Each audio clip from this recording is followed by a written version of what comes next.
Bali Superos Magnitude, c'est 1200, 1300 employés. Donc autant de familles qu'on fait vivre sans compter les emplois indirects. Le balinais n'est pas forcément attaché à l'argent pur. Il est plus ses conditions de travail, l'ambiance de travail. On a un budget énorme pour les anniversaires des staffs, pour les sorties. Ils adorent ce genre de choses. On a aidé un orphelinat complet. Les enfants, pendant le Covid, ont distribué 500 repas par jour. On a fait beaucoup d'actions comme ça. Ça me tient à cœur. C'est quand même une île qui nous a reçus, qui nous a permis de faire de l'argent. Pas se mentir, sans eux, on n'est rien. Tous nos concurrents attendaient juste qu'on se pète la gueule. Avec les prix qu'on appliquait, ça posait question. Ils se sont dit, c'est pas possible. C'est pas possible. Et ils avaient raison. Ils avaient raison, c'était pas possible. Deux villas côte à côte, même terrain. Deux villas, 6 chambres, design différent. Lui a mis le toboggan, son frère l'a pas mis. Je pense qu'il fait 2 fois plus de rentabilité que son frère. Incroyable. Plus nos clients gagnent, plus on gagne. Bien sûr. Donc notre intérêt, c'est que tout soit fait. Salut à tous et bienvenue dans ce tout nouveau podcast Talk Atypique où on va à la rencontre des investisseurs immobiliers et des experts dans le domaine de l'immobilier. Et aujourd'hui, j'ai la chance d'être avec un vrai expert de l'immobilier sur Bali, Nicolas. Salut Nicolas, merci de me faire le plaisir de venir dans ce podcast. Bonjour à tous, merci beaucoup de m'avoir invité et puis d'avoir organisé ça sur Bali. Ça fait vraiment plaisir de te voir. Eh ben, moi aussi, ça fait longtemps que je voulais faire quelque chose d'assez sympa avec toi pour que tu puisses un petit peu nous partager ton parcours, te présenter. Du coup, je vais te laisser la parole et pour ceux qui ne te connaissent pas, mais je pense qu'il y a quand même pas mal de personnes qui te connaissent. Nicolas, est-ce que tu peux te présenter un petit peu plus? Alors, Nicolas Chenevet, français, natif de Moselle, 45 ans. Je sais, je les fais pas, mais bon, c'est vrai. Je les ai quand même. Donc, ça va faire 6 ans que je suis sur Bali aujourd'hui. Donc en France, j'étais dans le nucléaire, donc quelque chose qui avait rien à voir avec la construction. J'étais passionné par la construction. J'ai moi-même construit mes 2 résidences principales. J'avais commencé un petit peu des investissements en France, mais très réduits. Concrètement, j'avais pas les moyens pour faire de gros investissements. Un envie de changer de vie, une vie privée un peu compliquée. Donc voilà, j'ai décidé de venir sur Bali, rejoindre un ami qui était sur place, qui s'était expatrié 2 ans avant moi. Okay. Et puis ensemble, on a décidé de commencer cette aventure Magnitude Construction. Donc Magnitude Construction, ça a démarré, je crois, en 2018, hein, c'est ça? Alors, fin 2017, c'était les prémices. Et moi, je suis arrivé en 2018 où on a vraiment commencé à faire de la vente de maisons custom. Qu'est-ce qui, je pense, choses qui peuvent intéresser un petit peu les gens. Donc, tu disais que dans ton parcours, c'était un petit peu le changement de vie finalement qui t'a fait à la Bali, un petit peu le renouveau, nouveauté, chercher autre chose. Pourquoi Bali? Pourquoi Ubud? Je sais que c'est la zone que vous avez privilégiée sur vos premières villas et même encore, je crois, aujourd'hui. C'est quand même la zone où vous rayonnez avec Magnitude. Pourquoi Bali? Est-ce que vous sentez à ce moment-là une opportunité, quelque chose qui se dit, voilà. Quel a été parce qu'on sait qu'on en parlera après dans le podcast, il y a une belle évolution, une belle explosion au niveau de Magnitude. Voilà. Qu'est-ce qui fait qu'à ce moment-là, vous allez à Bali en 2018? Alors, comme je te l'ai dit, l'ami avec qui on a monté cette société était déjà là avant moi. Lui était venu ici pour faire du café de luxe. Il avait déjà aussi investi dans une rénovation. Ça marchait relativement bien en termes de location. Donc, de fil en aiguille, il m'a proposé. Je suis venu 3-4 fois.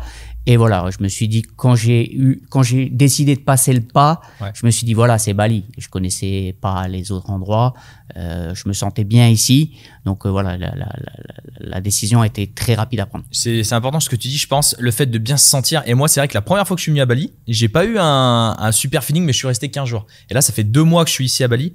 Et vraiment, j'ai senti quelque chose de totalement différent par rapport à la première fois que je suis venu. Déjà, un développement qui, malgré vous, ça fait déjà... Donc toi, c'était en 2018, aujourd'hui, on est en 2024. Donc ça fait plus de 6 ans aujourd'hui que c'est monté. Et il y a encore une évolution, j'ai l'impression que ça évolue constamment. Il y a toujours des nouvelles infrastructures, notamment le studio comme on est ici. J'en parlais avec les personnes qui ont le studio. Ça fait 2 ans que ça a été monté. Et je trouve que c'est quand même des grosses infrastructures que tu n'allais pas trouver il y a 10 ans. Et c'est vrai qu'il y a une évolution, je trouve, perpétuelle au niveau de Bali qui est quand même assez impressionnante. Est-ce que toi, justement, par rapport à ça, tu as vécu un peu cette évolution de Bali? Parce que, bon, en 2018, c'était déjà bien développé. Je dirais qu'il y a eu une première vague peut-être dans les investissements immobiliers. Et aujourd'hui, il y a encore une 3e vague. Donc, comment tu as vécu un peu l'évolution, là, notamment avec Magnitude, par rapport à ça? Alors, Magnitude, c'est une chose. Notre évolution a été exponentielle, incroyable. Comme vous pouvez tous le savoir. Aujourd'hui, c'est vrai, comme tu le dis, les infrastructures à Bali. Alors, les infrastructures, si on parle de routes et de choses comme ça, non, ça a du mal à venir. Mais si on parle de développement, construction, restaurant, animation, qualité de service. Énorme. C'est juste un truc de fou ce qui s'est passé durant ces 6 dernières années. On a toujours l'impression qu'on atteint le top et on se dit voilà, bah écoute, on est au bout, on va attendre et puis on va stagner. Et non, et tous les ans, on le voit, la qualité des chefs étoilés qui viennent ici. Il n'y a pas encore le Michelin, mais je pense que ça ne serait tardé. Les importations de nourriture. Il y a 6 ans, on avait du mal à trouver du fromage, par exemple. C'est ce que j'allais dire. Bah maintenant, moi, je suis à la Pépito, qui est le centre commercial un peu. Aujourd'hui, on trouve tous les produits qu'on peut trouver en Europe. Ouais, moi, je me suis senti vraiment pas dépaysé en venant ici à Bali, parce que donc toi, t'as Magnitude Construction aujourd'hui et tu vis à Bali. Donc du coup, maintenant, c'est un changement de vie. Tu passes, j'imagine, la plupart de ton temps quand même sur l'île. Bien sûr. C'était un choix aussi de vouloir rester. C'est le fait d'avoir Magnitude qui te fait que tu restes aussi. Est-ce que c'est des choses que tu as pu déléguer un petit peu sur la partie opérationnelle aujourd'hui sur Magnitude, ou bah voilà, c'est un choix aussi de vouloir rester sur Bali? Alors oui, aujourd'hui, bien entendu, je suis moins présent dans l'entreprise que je l'étais auparavant. Ouais. C'était le deal avec mon nouvel associé. Je suis sur Bali entre 7 à 9 mois par an. Ouais, donc, je profite aujourd'hui un petit peu d'aller voir ailleurs, voir ma famille en France et voyager un petit peu. Mais on va pas se mentir. Bali, c'est ce que je dis, on est 3-4 mois ici. Des fois, on est un petit peu lassé, la circulation, etc. Mais quand on part 15 jours, 3 semaines, on a envie d'y revenir. Et le truc fou, c'est que quand je reviens ici, j'ai l'impression de revenir chez moi à la maison. Ouais, voilà, donc on peut dire que tu es un vrai expat et que ta vie, elle est ici finalement. Ma vie est ici, ouais. Bah, aujourd'hui, j'ai ma petite amie qui est indonésienne, mes enfants vivent avec moi. Voilà, donc on a une maison, ils sont scolarisés ici, donc tout est fait pour que je me sente bien ici. Bon, super. Pour revenir un petit peu, tu parlais de Magnitude, on en a parlé rapidement de l'expansion un petit peu. Comment un petit peu ça s'est passé? Donc en 2018, fin 2017, donc vous lancez Magnitude Construction. Qu'est-ce qui se passe? Est-ce que entre guillemets, la moutarde, elle prend tout de suite? Est-ce que, forcément, au début, c'est un lancement, voilà, vous commencez petit avec plusieurs villas, des petites villas. Comment ça se passe jusqu'au moment où, aujourd'hui, tu nous en parleras peut-être, le nombre de constructions qui a été construite, peut-être les constructions qui sont en cours. Voilà. Comment ça se lance? Je pense que c'est des choses qui intéressent les gens, voilà, sur vraiment les prémices de cette belle société que tu as aujourd'hui, hein. Alors, je pense déjà ce qui nous a différencié de tout le monde, c'est la localisation de nos villas. Aujourd'hui, on était les seuls à aller sur Ubud. Personne n'avait exploré ces lieux. Aujourd'hui, on le sait bien parce que Ubud, il y a pas de monde de la nuit à Ubud. C'est calme, c'est beaucoup plus âgé. Les gens qui viennent ici, eux. Alors, je prends toujours cet exemple-là, mais quand les foreigners, les étrangers viennent ici, quand ils disent je veux changer de vie, c'est souvent pas changer de vie et puis me tuer au travail. Ouais, c'est voilà, prendre du bon temps, associer la vie de famille, le travail, le plaisir. Moi, j'étais pas parti dans ce optique-là. Nous, on voulait monter notre société, on voulait réussir. Ouais. Donc, peu importe si on n'était pas au milieu du game, au terme d'activité, de restauration, etc. On s'est vraiment isolé. Pendant presque 2 ans, j'ai habité à Ubud. Voilà, okay. On est resté vraiment sur le terrain. Et on a aussi constaté que chaque touriste qui venait sur Bali venait sur Ubud. Systématiquement, il n'y a pas un touriste qui vient sur Bali qui passe pas par Ubud. Et ça, moi, je m'en étais parce que pour la petite histoire, moi, j'ai fait construire une villa avec Magnitude. Donc à l'époque avec Nico, elle a été livrée en juin 2021. Et moi, c'est un peu le constat que j'avais fait aussi à l'époque, c'est qu'au Ubud, moi personnellement, je suis venu 2 mois ici, j'y suis pas passé 2 mois parce que en effet, c'est beaucoup plus vieillissant. Je trouve qu'il y a aussi plus de locaux. Enfin, ça, c'est le ressenti que j'ai eu. Et c'est vrai que quand tu as quelqu'un de mon âge, moi j'ai 27 ans. Tu vas plus dans des zones comme Canggu, Seminyak, où c'est plus animé, etc. Par contre, ce que je me suis rendu compte, c'est que, comme tu le disais, il y a beaucoup de touristes et à chaque fois que je vais à Bali, à Ubud, j'entends des Français, j'entends des touristes, etc. Chose qui n'est pas le cas dans des régions comme Canggu, Seminyak. Et pour vous faire un petit peu le parallèle, c'est des zones qui sont beaucoup plus chères en termes d'acquisition de terrain, parce qu'on a la mer, etc. et qui sont aussi un petit peu plus développées. Et c'est vrai qu'en rentabilité, nous, j'ai comparé un petit peu avec des personnes qui avaient des maisons, notamment sur Canggu, etc. Ils sont pas plus rentables finalement que nous avec les maisons à Ubud. Donc je pense que le parti pris d'aller sur Ubud et l'analyse a été en fait parfaite parce que vous êtes allé à un endroit où les gens ne voulaient pas aller, forcément les constructeurs, je pense de base. Et moi quand je parle de vous là, aux gens que j'ai rencontrés, Magnitude, ah oui mais Magnitude ils ont Ubud quoi. En gros c'est un petit peu aujourd'hui la référence sur le marché d'Ubud. Donc ça du coup je pense c'est vraiment ce qui vous a différencié. Et je te rejoins aussi sur le fait que Bali ça a des super côtés, mais il y a beaucoup de personnes aussi qui sont là un petit peu à se dire j'arrive, mollo, tranquille, etc. Et que les gens veulent pas aussi monter une vraie entreprise, un truc très solide, etc.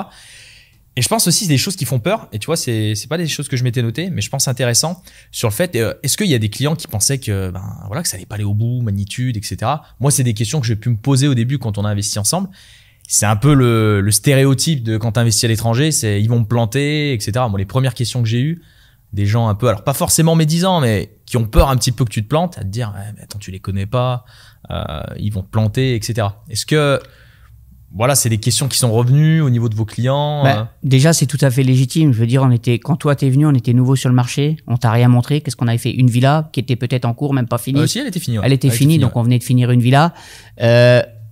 Pour être complètement sincère, et aujourd'hui je peux le dire parce que c'est passé, oui, à un moment j'ai cru qu'on n'y arriverait pas. Pourquoi? Parce qu'on arrive, on est neuf sur l'île, on est confronté à tous les problèmes du quotidien. Le touriste, il voit pas tous ces problèmes-là. Il voit pas. Bien sûr. Donc nous, on a été confrontés, on a été volés, on a été rackettés, on a passé par tous les niveaux.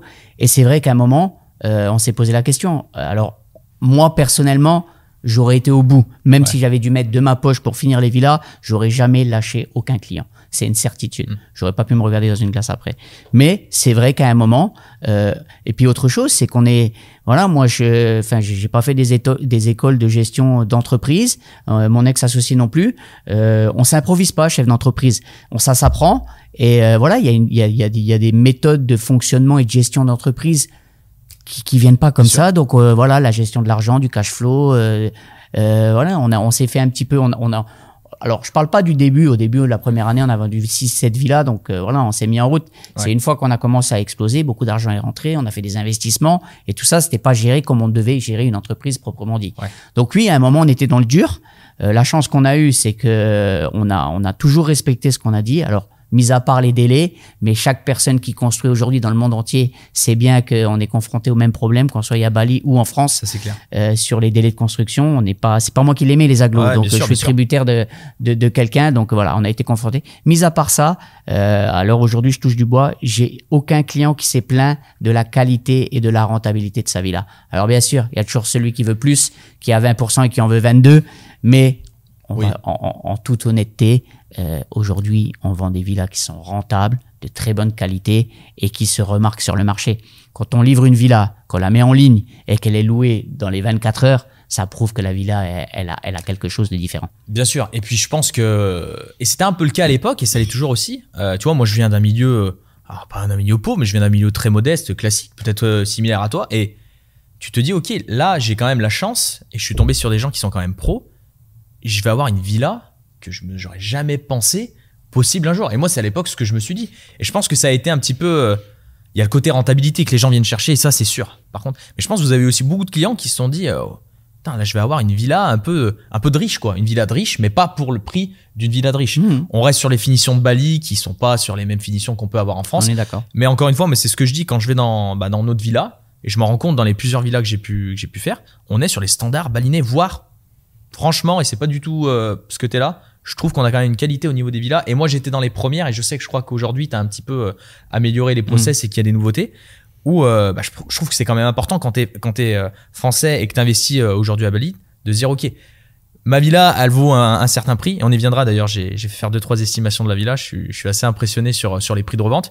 Et voilà, je suis dans les standards. Et si demain je veux revendre, je me suis pas fait avoir, parce que c'est aussi ce qui peut faire peur. C'est le fait que la villa soit déjà bien livrée et aussi le fait que je sois au niveau du marché, que je sois correct, que ma villa, je l'ai pas payé 400 000 euros par exemple et que finalement on la vaille que 300, tu vois. Et je pense que c'est des éléments aussi qui ont permis aussi de montrer votre légitimité et le fait que c'était correct. Et pour revenir un petit peu sur la partie un peu galère, je pense que c'est hyper intéressant ce que tu as dit là, le fait de se faire voler, d'avoir des galères, j'imagine avec les employés, etc.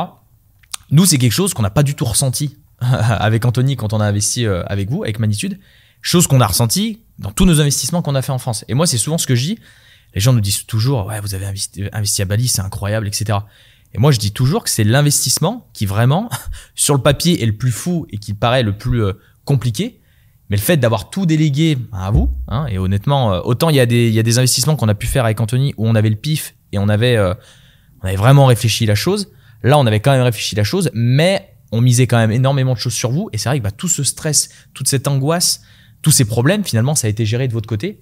Et ça, je pense que c'est vraiment l'investissement qu'on a pu faire qui était le plus passif. Et du coup, intéressant, moi, de voir de mon côté un petit peu comment vous l'avez vécu et comment vous vivez un peu, toi, de l'intérieur, les constructions, etc. Donc, tu disais des galères, des vols, etc.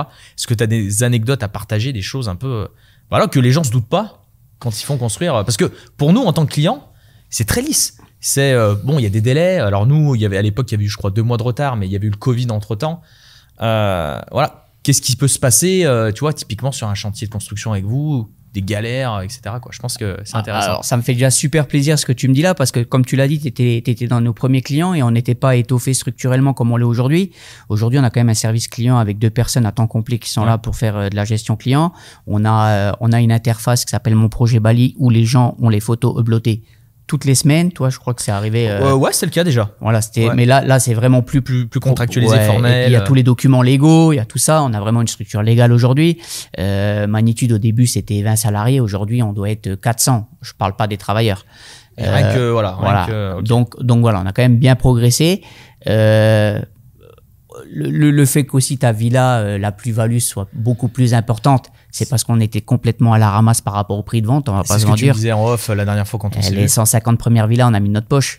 Donc voilà, c'est pour ça que je peux revenir. Aujourd'hui, je peux en parler, comme je te le disais, parce que l'orage est passé. Mais voilà, on était dans le dur à un moment.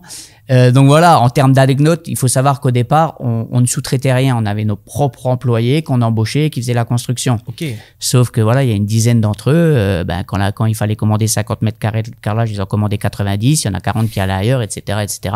Et au bout d'un an, quand on a tiré le trait sur 40, 50 villas, ça coûtait 3 fois plus cher que le prix qui était annoncé. Donc ils nous ont détourné plus d'1 million d'euros à cette époque-là. Ok. Donc voilà, je veux dire, quand on trouve le poteau rose, c'est compliqué à avaler. Ouais. Donc voilà, c'est une des anecdotes, mais voilà, il y en a plein comme ça. C'est le jeu. Aujourd'hui, je pense que je regrette rien. On a appris de ses erreurs. Ça fait partie du cursus de l'entrepreneur, je pense. Ce qu'il faut, comme je dis toujours, ce qu'il faut surtout pas faire, c'est renouveler les mêmes erreurs. Apprendre des erreurs qu'on a faites pour pas les renouveler. Ça, exactement. Bon, elle a coûté cher celle-là. Mais c'est comme ça, c'est la vie, on est là. Aujourd'hui, c'est peut-être ça qui a fait partie aussi de notre succès. On a serré les dents et on a redoublé d'efforts pour vendre plus de villas.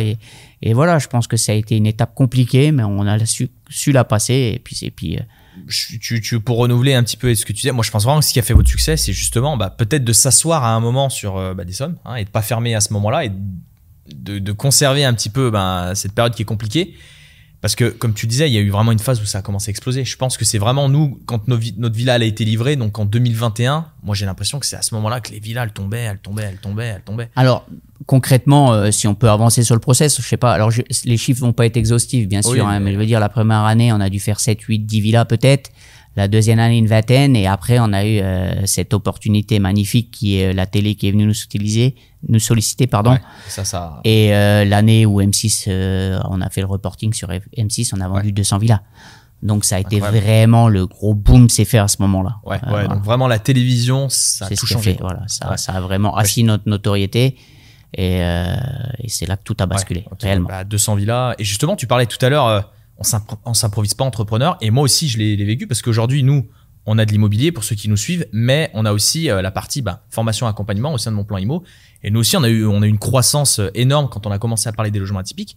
Et je suis d'accord avec toi, tu te confrontes à des choses qui sont hyper compliquées, des choses que tu pensais peut-être même pas avoir à t'occuper à ce moment-là, et c'est là moi je trouve franchement je suis assez admiratif justement de ton parcours où j'ai connu Magnitude, moi au tout début, tu disais on était dans les premières villas, et quand tu vois aujourd'hui ce que c'est, en plus t'es à Bali, il y a beaucoup d'humains derrière, j'ai cru comprendre que c'était quand même pas évident et qu'il a fallu bien gérer, mais comment tu vois un peu de l'intérieur, t'as géré ça un petit peu cette évolution, parce qu'il y a Magnitude Construction, mais aussi il y a Bali Superhost aujourd'hui si je me trompe pas, qui est nous la société de gestion qui gère nos biens, donc si on dissocie Magnitude c'est ce qui construit, et Bali Superhost c'est ce qui gère au niveau de la gestion des biens, que les villas de Magnitude d'ailleurs, ou d'autres villas aujourd'hui? Non, ça gère aussi d'autres villas. Ok. C'est sous Bali Superhost, c'est une autre entité, mais c'est la même gestion. Ouais, ok. Et donc du coup, comment t'as vécu un peu, comment t'as géré évidemment, parce que moi honnêtement de l'extérieur en tant que client, j'ai pas eu l'impression que c'était le bordel entre guillemets, ou enfin pas que c'était le bordel, mais que c'était compliqué et qu'il y avait pas cette maîtrise de tous ces process, etc. Tu vois?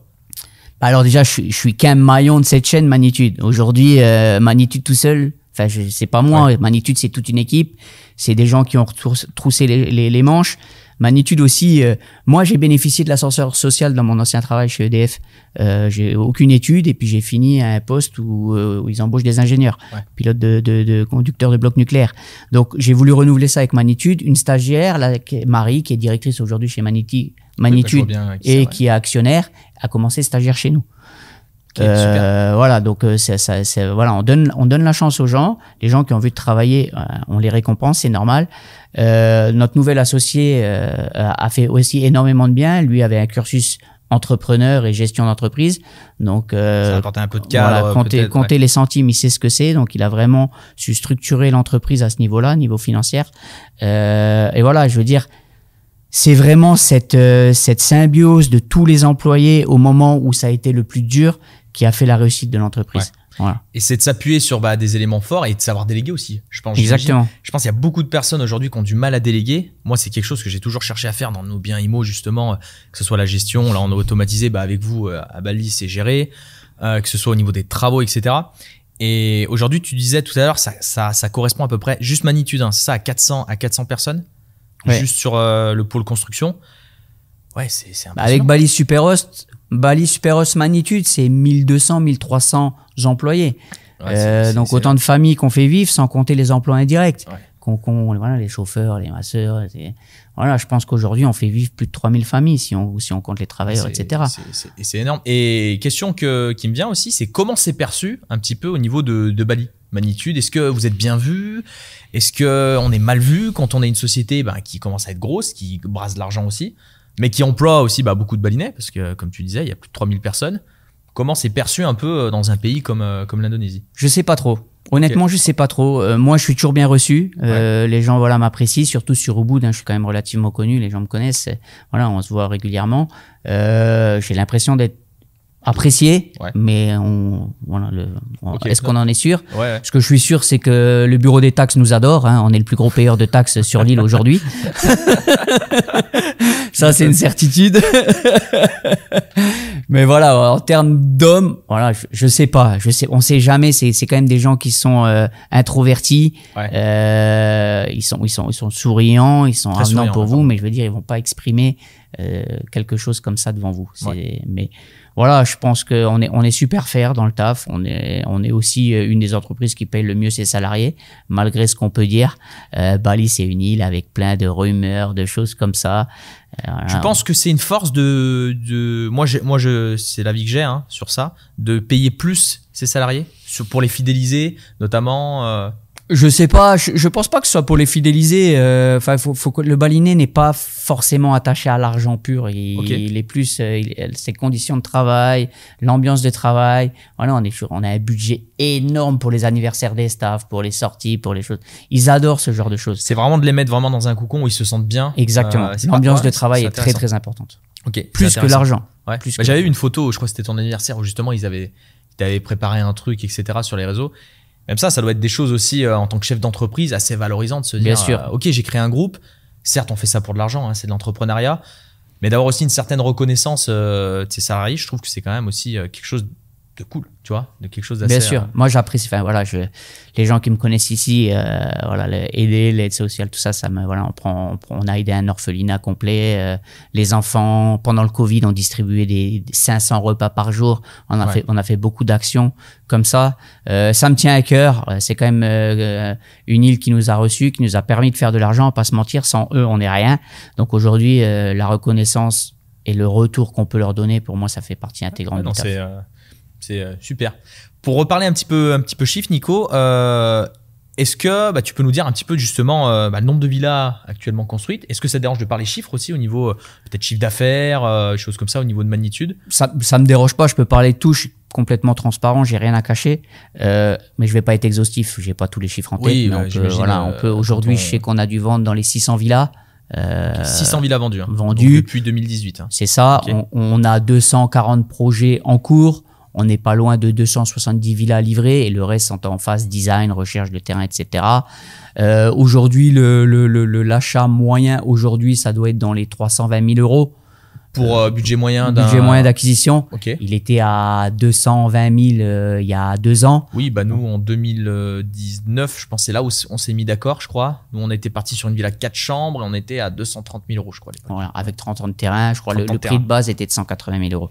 Ouais. Donc on n'est plus du tout dans ces tarifs-là. C'est vrai que quelquefois les gens nous disent mais qu'est-ce qui s'est passé? Il faut savoir que ces tarifs étaient complètement décorrélés. D'ailleurs, ça me fait sourire parce que tous nos concurrents attendaient juste qu'on se pète la gueule. Eux avaient l'expérience et savaient qu'on pouvait pas construire à ce prix-là. Donc ils disaient c'est pas possible, il y a quelque chose. Et je les comprends aujourd'hui qu'ils disent ouais les mecs veulent arnaquer, veulent prendre la thune et se partir parce qu'avec les prix qu'on appliquait, ça posait question. Voilà. Ils se sont dit c'est pas possible. C'est pas possible. Et ils avaient raison. Ils avaient raison. C'est pas possible. C'était pas possible. Voilà. En l'occurrence, on a livré tout le monde au prix indiqué. Notre force aussi, c'est prix affiché, prix final, prix négo, prix final. Et aussi, pour revenir sur Magnitude, ce qui a fait la touche qui nous a différenciés, c'est les villas custom.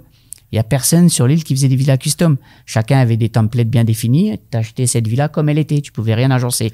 Moi, c'est ça qui m'a marqué à l'époque. Je me souviens, vous nous disiez, limite, quasiment, on fait ce que vous voulez. Ben c'est le cas, ouais. Et je me suis dit, mais c'est un truc de dingue. Alors nous, on n'avait pas un budget et on voulait vraiment aussi rester sur la partie renta et mettre, par exemple, je sais que vous avez mis après des toboggans, enfin, des trucs, tu te dis, c'est exceptionnel, quoi. Et c'est vrai qu'à l'époque, je me suis dit, c'est quand même dingue. Et ça vient quoi? Ça vient de l'architecte que vous avez? Ça vient, ou des architectes, j'imagine qu'il y en a plusieurs. C'est vraiment Bali aussi qui permet ça. C'est d'avoir des matériaux, l'architecture aussi. Je sais qu'on est beaucoup moins emmerdé ici sur tout ce qui est architecture. Si tu fais un toit plat, si tu fais un toit, permis de construire, tout ça, permis ouais. de construire. Bah, il y a un peu de tout ça, mais ça a été aussi une de nos erreurs parce que comme tu le disais, tu pouvais faire ce que tu voulais, mais le prix était à peu près le même. Ouais. Donc aujourd'hui, pour le business model, comment peut-on faire un business model avec un produit où on ne connaît pas le prix final et on vend à un prix avant de connaître le prix final? Ouais, c'est très compliqué. Très compliqué. Exact. Aujourd'hui, c'est cadré, on sait exactement les coûts, etc., les extras, tout est bien cadré. Ouais. Donc, voilà. Ok. Et pour justement, c'est une question que je m'étais notée. C'est quoi justement chez Magnitude la truc la plus folle qu'on vous ait demandé? Qu'un client il vous a demandé un truc que toi t'as l'impression le truc qui est le plus fou? Bah pour moi le plus fou qu'on ait fait, c'est une villa qui cartonne vraiment. C'est le toboggan qui part du living room et qui descend jusqu'en bas, qui est vraiment super pentu. C'était une villa à plusieurs niveaux, je crois. Exactement, que vu, déjà. Exactement. Et cette villa, alors je prends toujours cet exemple-là qui est vraiment spécial parce que c'est deux frères qui ont investi avec nous. Ok. Deux villas comme vous. Ouais. 2 villas côte à côte, même terrain. 2 villas 6 chambres, design différent. Lui a mis le toboggan, son frère l'a pas mis. Je pense qu'il fait 2 fois plus de rentabilité que son frère. Incroyable. Donc le toboggan. Et tu vois, ça me fait une belle transition nous avec ce qu'on prône un petit peu avec Anthony, qui est l'atypique. Ouais. Parce que pour le coup, c'est atypique. Un toboggan dans une maison. Et là, clairement, c'est l'élément de différenciation qui permet de louer. Enfin, tu penses, j'imagine. Je pense. S'il n'y a pas d'autres éléments, ça peut être que le toboggan. On est au même endroit, on est le même nombre de chambres. Voilà, c'est clairement. Alors le design, on va dire le design, oui, mais le design est sensiblement identique. T'as le design, mais ça te fait l'élément de démarcation qui en fait permet de se dire, ça déclenche parce que aujourd'hui vous avez quand même beaucoup de villas, notamment sur Ubud, sans parler des concurrents qui je pense quand même sont à un niveau en dessous. Moi je vois quand je mets Airbnb au Ubud, je tombe que sur des villas. Ouais, il y a que nos villas. Donc voilà, c'est un élément qui peut permettre de se démarquer parce que quand tu vois une villa, et moi c'est un peu la comparaison que je fais sur le marché français, c'est que quand tu vas sur Airbnb et que tu vois 4 appartements, ils se ressemblent tous. Nous en France, tu vois, c'est tous les biens achetés avec décoration Ikea, but, tous les gros trucs classiques, quoi. Et toi, tu arrives avec un bien qui est différent, qui est atypique. Et là, les gens, déjà, ça attire l'œil. Ça attire l'œil. Là, je pense que quand les gens ils voient la photo avec le toboggan, ils se disent OK. Et je pense que ça a été aussi l'effet de vos premières villas à Ubud. Parce que moi, à l'époque, en plus des villas, les photos, elles étaient incroyables. Je sais que le post photo, et ça, c'est quelque chose qui est hyper négligé quand on fait de la location courte durée. Ce post photo, il est hyper important. C'est la première chose que voient les gens. Et pour en revenir justement au toboggan, c'est vraiment, je pense, les gens se disent, putain, il y a un toboggan dans une maison. La vitre aussi, la vitre de la piscine là qu'on fait beaucoup. Voilà, c'était les gens louaient des villas pour faire leurs photos derrière la vitre. Sur la partie Instagrammable, c'est vrai que c'est hyper, aujourd'hui, t'as des personnes qui cherchent vraiment dans le design de leur villa de tout faire. Et Bali sont très bons. Hein. Je trouve que l'île, en règle générale, bien sûr, ils savent faire. Ils savent faire, tu le vois vraiment. Et c'est ce qui a fait aussi le succès de l'île. Hein. Sans parler des premiers Australiens qui sont arrivés à Bali depuis des années.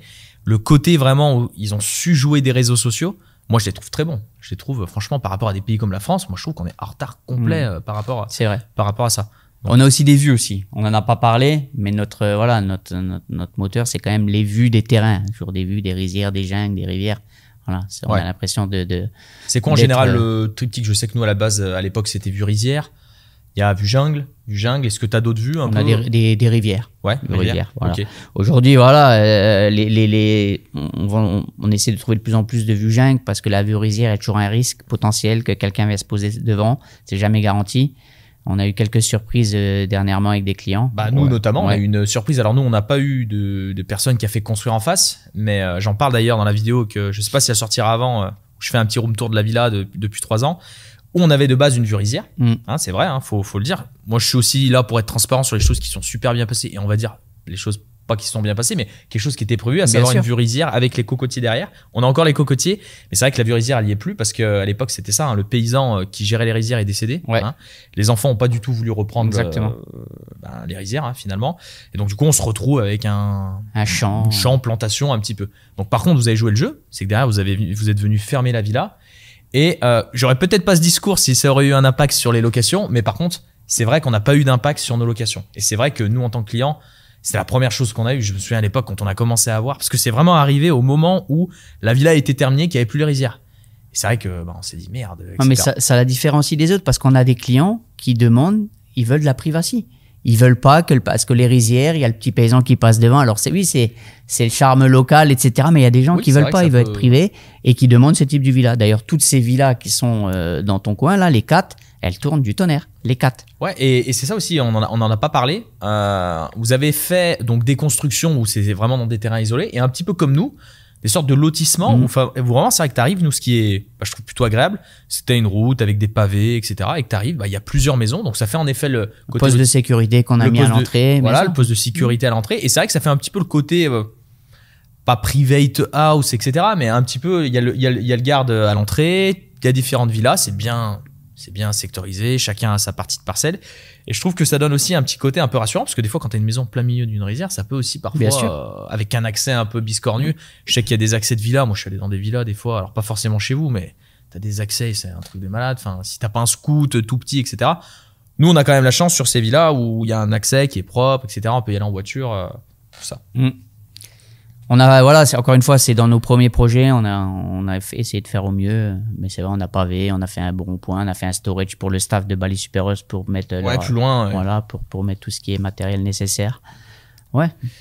Et pour aller un petit peu plus loin, est-ce que toi, t'as de nouvelles envies aujourd'hui, Nico, avec Magnitude ou même dans l'entrepreneuriat? T'es dans quel stade un petit peu par rapport à ça? Peut-être que, je pense que tu travailles aussi beaucoup avec Magnitude. Est-ce qu'il y a, t'as plus envie? Beaucoup moins, je travaille beaucoup moins. Ouais. Comme je te l'ai dit, ça fait 1 an que j'ai vraiment, je suis là, je suis présent. Mes 2 autres associés me demandent d'être là pour faire un peu de marketing. T'as un peu l'image. Voilà, c'est ce que je vais dire. Je pense que quand on parle aujourd'hui de Magnitude, c'est Nicolas qu'on entend. Tu parlais de M6, c'était toi qu'on a vu sur M6. Donc je pense que les gens identifient aussi beaucoup Magnitude à toi. Mais je suis moins dans l'opérationnel, beaucoup moins dans l'opérationnel. Aujourd'hui, je veille au grain. J'aimerais pas qu'on fasse n'importe quoi. Et c'est vraiment pas le cas. Mes 2 autres associés sont vraiment aussi dans le même état d'esprit que moi. Bali Superhost, aujourd'hui, on a quand même la plus grosse entreprise de gestion management de l'île. Ah ouais, d'accord, je savais pas. Ouais, on doit avoir dans les 400 villas.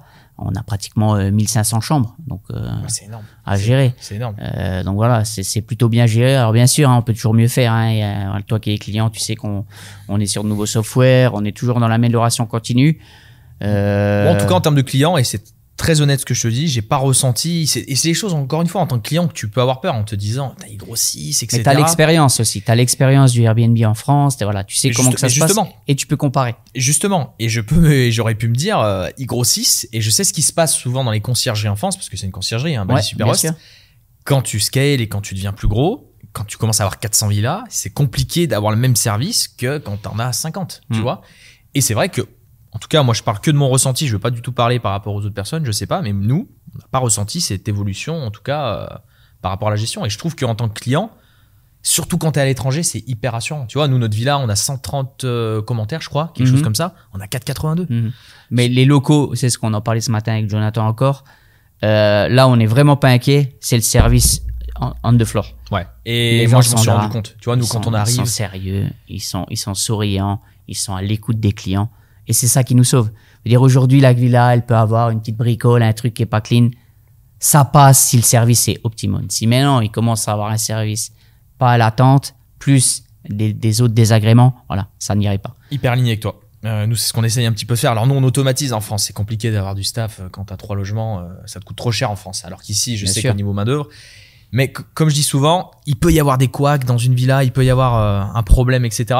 Mais si derrière c'est bien géré et que tu vois que les gens sont engagés, et moi c'est le ressenti que j'ai toujours eu, en tout cas avec, je sais plus son nom, pour lui faire une petite dédicace, qui gère notre villa personnellement, elle est toujours à l'écoute, elle est super, elle est là, elle veut vraiment que tout se passe bien. Et moi je me mets à la place du client, je me dis, putain c'est cool quand même. Si j'ai un problème, etc., peu importe ce qui se passe, elle est là et elle va réagir assez rapidement. Donc, je pense aussi, comme tu l'as dit, c'est vraiment la chose hyper importante et c'est ce qui peut parfois peut-être sauver quand il peut y avoir des désagréments. Bien sûr. Chose qui arrive parce qu'on fait quelque chose de palpable. Hein. Quand tu fais d'immobilier comme ça, il peut se passer des choses qui sont pas prévues, quoi. Bien sûr.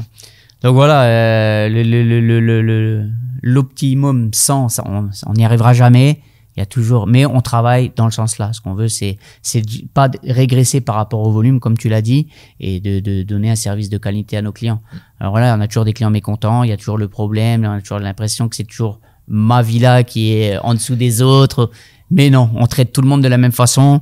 On essaie de louer au maximum de villas. Il faut pas oublier que c'est gagnant-gagnant. Plus nos clients gagnent, plus on gagne. Bien sûr. Donc notre intérêt, c'est que tout soit full. Oui, je pense que c'est ça aussi. Le fait que ça soit géré derrière par vous, ça met une pression, ça vous met aussi je pense une pression d'assurer des chiffres. Bien sûr. Mais ça rassure aussi le client en se disant ils sont autant engagés que nous quand même dans le truc, c'est que si ça tombe pas, ils prennent pas d'argent aussi sur la villa. Donc je pense que c'est un bon élément pour rassurer aussi les gens. Question aussi que je me pose, je le sais et je pense que ça peut intéresser les gens, Nico. Est-ce que toi tu as les villas aujourd'hui sur Bali que tu loues, que tu as fait construire avec Magnitude, etc. Alors ouais, quand j'ai commencé à avoir un peu d'argent, j'ai commencé à construire des villas. J'ai aussi emprunté de l'argent pour construire des villas, parce que j'ai compris le bon filon, qu'il fallait vite y aller pour optimiser. Et ouais, j'avais 14 villas. Ah oui, ok, d'accord. Ouais. Ok, ouais. Donc ça aussi, ça fait gage aussi de qualité quand le constructeur chez qui tu construis, il a aussi ses propres villas. Ça prouve qu'il croit aussi au marché. Je pense que c'est quelque chose d'important. 14 villas. Avant peut-être de bientôt conclure, est-ce que tu aurais un peu peut-être le triptyque des choses qui fonctionnent le mieux, peut-être les villas que tu as ressenties sur peut-être les terrains, la superficie, les vues, le nombre de chambres. Je crois que c'est les 4 chambres qui reviennent souvent, je crois, en termes de remplissage, en termes de chiffres. Est-ce que tu saurais dire, sans peut-être forcément le savoir, pourquoi les villas qui tournent le mieux, pourquoi les éléments peut-être qui ont fait que... Je vais te décevoir, je sais pas. Parce que si je le savais, je ferais que des villas comme ça pour moi. C'est intéressant, bonne réponse. Il y a un algorithme qu'on maîtrise pas. Par contre, ce qu'on peut se dire, c'est que une année sur l'autre, ça se ressemble pas. Une villa qui cartonne en 2022 va peut-être être un petit peu moins performante en 2023 et ça va être une autre. Ça tourne. Il y a énormément de clients qui viennent de tout horizon sur l'île. Donc on peut pas, c'est des choix, c'est des envies, des humeurs, des gens choisissent. La façon de consommer a beaucoup évolué post-Covid. Ouais. Tu parlais des villas 4 chambres. Avant Covid, des villas 5, 6 chambres, c'était ce qui marchait le mieux, où la rentabilité était vraiment au top du top. Ouais. Et on avait des calendriers qui étaient bookés 1 an avant. Ce qui fait sens, les gens avaient besoin d'anticiper la réservation, il y en a plusieurs. Donc voilà. Aujourd'hui, ce qu'on peut constater, c'est que c'est beaucoup du last minute. Ouais, énormément de last minute. Ok. Alors nous, c'est pas trop le cas encore sur notre villa, mais nous, c'est ce qui se passe en France. Et ça, les gens ont du mal parfois à comprendre. Et c'est vrai que quand t'es client, c'est un peu angoissant. Quand t'as de la réservation en last minute, etc. Bon, le but, c'est quand même de remplir, on est bien d'accord.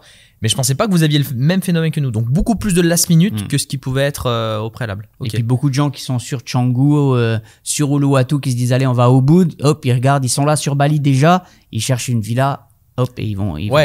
Ça aussi, j'ai remarqué, moi, en côtoyant un petit peu des gens qui vivaient ici, c'est que t'avais des gens qui vivent à Bali, mais notamment dans les coins où, peut-être toi aussi tu vis, je sais plus dans quel coin tu vis, mais moi, je suis actuellement vers Canggu. Pour un week-end, pour 2-3 jours, ils vont venir se louer une belle villa sur Ubud. Donc, t'as pas forcément que des touristes, t'as les touristes. Un truc qui m'intéresse aussi, parce que je me suis rendu compte là par rapport à quand je suis venu il y a 1 an et demi, il y a énormément de Russes là, avec la guerre en Ukraine, etc. Est-ce que ça se ressent aussi sur les prix des locations, sur les prix des villas aussi? On en parlera, moi, par rapport aux estimations que j'ai eues de la... Il y a eu un effet, il y a eu un gros effet de guerre en Ukraine au début. Ouais. Il faut savoir que les Russes, pour sortir leur argent, devaient justifier d'un achat immobilier. Donc, ils ont fait exploser le marché. Enfin, ça n'avait plus aucun sens. Ouais. D'ailleurs, aujourd'hui, on le ressent encore. Tout a augmenté. Les terrains ont augmenté, les maisons ont augmenté. Et voilà. Alors, ça redescend pas. Honnêtement, on en reste là. Ouais, ok. On peut remarquer aussi qu'il y a beaucoup de Russes qui font du business, de la promotion IMO. J'ai remarqué, hein. Ouais. Et a priori, ils font bien du business entre eux. Ouais. Ils font du business entre eux. Donc ouais, ça a un petit peu perturbé le marché. Plutôt positif quand même, parce que ça a fait monter les prix. Ouais. Ça a fait monter les prix. C'est pas bien pour tout le monde parce qu'aujourd'hui, les prix à la location, comme il y a beaucoup plus de villas, on peut pas les augmenter de la même manière que l'immobilier a monté. Donc ça se ressent un petit peu en termes de rentabilité. Aujourd'hui, on va pas se mentir, hein, la rentabilité a baissé par rapport à il y a 4-5 ans. C'est une certitude. C'est forcé. Tu saurais dire à peu près en moyenne la renta que peut espérer un client aujourd'hui s'il fait construire Aujourd'hui, en moyenne, je pense 12%. Ok, net, hein. Net. Ce qui reste quand même. Bien sûr. C'est vrai que nous, tu vois, je calculais avant de venir là, nous on était plus sur les 20% net. Voilà. Mais bon, les prix d'achat étaient bas, on était aussi dans un autre contexte. C'est aujourd'hui encore des chiffres qu'on arrive à maintenir, je l'ai calculé. Mais c'est vrai que voilà, on a acheté beaucoup moins cher, etc. Il n'y avait pas toutes ces nouveautés aussi qui peut y avoir. Bien sûr. Mais ok, bah écoute, j'essaie de réfléchir, voir s'il n'y a pas des choses qui me viennent, mais je pense qu'on a pas mal fait le tour. Qu'est-ce qu'on peut te souhaiter là, Nico, sur Magnitude, sur le reste Ouais, je vais être un petit peu terre à terre, la santé. Ouais. Moi, voilà, aujourd'hui, la santé avant tout. Le business, il n'y a pas de raison. Comme je dis toujours, si on travaille correctement, toute transparence, ça peut que marcher. Et ça va dans n'importe quel business dans le monde entier, selon moi. Ouais, je suis hyper aligné avec toi. Du coup, Nico, un peu avant de conclure, tout à l'heure, je te disais quelle est les villas qui te rapportent. Enfin, quand tu as eu ton pic de villas, ce qui te rapportait le plus, quelle est la villa finalement aujourd'hui que tu as encore et qui te rapporte le plus sur Bali? C'est la villa où je me suis fait plaisir. Alors pour la petite histoire, cette villa-là, au début, c'était pas une villa liée à la location, c'était une villa où je voulais habiter. Ok. Donc c'était pour toi hein, de base. C'était pour moi de base. J'étais tout seul avec mon fils à un moment donné, donc 2 pour une villa 6 chambres à Ubud. Il allait à l'école à Oumalas. Donc j'ai fait un truc iconique, c'est la Villa Veni Vidi Vici. Pour les gens qui nous suivent, ils connaissent très bien, avec terrain de tennis, cinéma, spa, trampoline, pétanque, basket. Même je crois une sorte de cabane dans les arbres. Une cabane un zoo, j'ai fait un zoo artificiel là, enfin un playground enfant. C'est une villa qui se loue en revenu net entre 30 et 40 000 euros mensuels. Ok. C'est celle qui me rapporte le plus aujourd'hui. Énorme. Mais j'imagine c'est aussi la villa qui t'a coûté le plus cher. Bien parce sûr. qu'on est sur un standing qui est totalement Bien différent sûr. pour déjà avoir vu les photos. Et je me souviens à l'époque, il y a 1 an et demi, je pense que tu étais en train de la construire. Je crois que tu étais en train de la construire. Et tu me disais ne serait-ce qu'au niveau des fenêtres. À Bali, il y a plein de choses, mais les fenêtres, la plupart des villas, moi où je suis allé, et même les nôtres à l'époque, c'est pas du double vitrage. Voilà. Et je sais que sur cette villa, tu m'avais dit que tu avais même peut-être fait, je crois, venir d'Allemagne. Importé d'Allemagne, oui, tout à fait. Donc voilà, t'es quand même sur un standing aussi et des finitions qui sont différentes que ce qui peut se faire sur le standard un petit peu du marché. Tout à fait. Ok, super.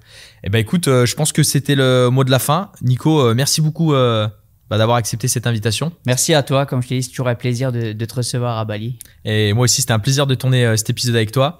Pour toutes les personnes qui ont suivi ce podcast, j'espère que ça vous a plu. N'hésitez pas à nous mettre un petit like si vous avez aimé, un petit commentaire, ça nous motive avec Anthony à vous en donner toujours plus. Et moi, je vous retrouve dans un prochain épisode du Talk Atypique. À bientôt. Merci Nico. Bye.